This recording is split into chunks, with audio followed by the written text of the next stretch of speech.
ওসমান হাদির মৃত্যুর দায় সরকারকে নিতে হবে। পরিষ্কার বলতে চাই, হায়াত মৌতের মালিক আল্লাহ, হেফাজত করার মালিক আল্লাহ, কিন্তু তাই বলে সরকার তার দায় এড়াইতে পারে না। ওসমান হাদির মৃত্যুর দায় সরকারকে নিতে হবে। বাংলাদেশে আইন শৃঙ্খলা পরিস্থিতি, বিশেষ করে ঢাকা শহরে আইন শৃঙ্খলা পরিস্থিতির যে অবনতি হয়েছে, সেই দায় এই সরকারকে নিতে হবে।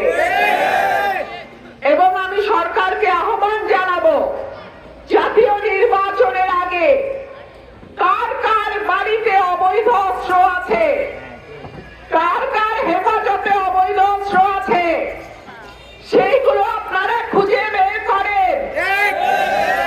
আপনাদের পুলিশ আছে, প্রশাসন আছে, আইন শৃঙ্খলা রক্ষাকারী বাহিনী আছে। যদি 5ই আগস্টের পরে যে অস্ত্রগুলো লুট হয়েছে থানা থেকে, সেই অবৈধ অস্ত্র কারো কাছে পাওয়া যায়, তাকে আইনের আওতায় নিয়ে আসেন।